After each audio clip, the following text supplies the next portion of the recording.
eslab qolish, yodlab olish qobiliyatingiz pasaymoqdami? Ushbu retseptimiz aynan siz uchun. Buning uchun bizlarga oddiy yong'oq kerak bo'ladi. Aynan shunday yashil po'stloqli.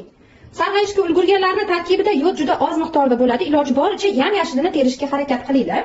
Buning uchun 9-10 dona bizga yong'oq po'stloqlari kerak bo'ladi. Yong'oqni o'zi emas, aynan ustidagi yashil po'stloqlarini ajratib olishdan ishimizni boshlaymiz.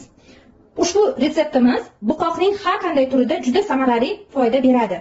Mana po'stloqlarni ajratib, shunaqa ko'rinishda to'g'rab ham oldik. Tarkibidagi yod miqdori ko'pligidan o'zi qo'llarim sarg'ayib, mana qaranglar, yod rangiga kiryapti. Endi buni qaynab turgan suv quyamiz, tog'orachaga solib, ustidan 1 litr qaynab turgan suv quyamiz hamda 10 daqiqa qaynatib olamiz.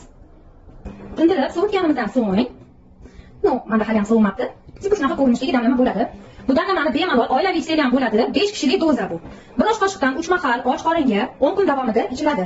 Profilaktika uchun bir oyda bir marta tayyorlasanglar bo'ladi. Aynan hozirgi davrdagi yong'oqni yashil paytida terib, to'g'ri quritib olib qo'ysanglar ham bo'ladi po'stlog'ini. Qachon zarurat bo'lsa, bemalol tayyorlashingiz mumkin.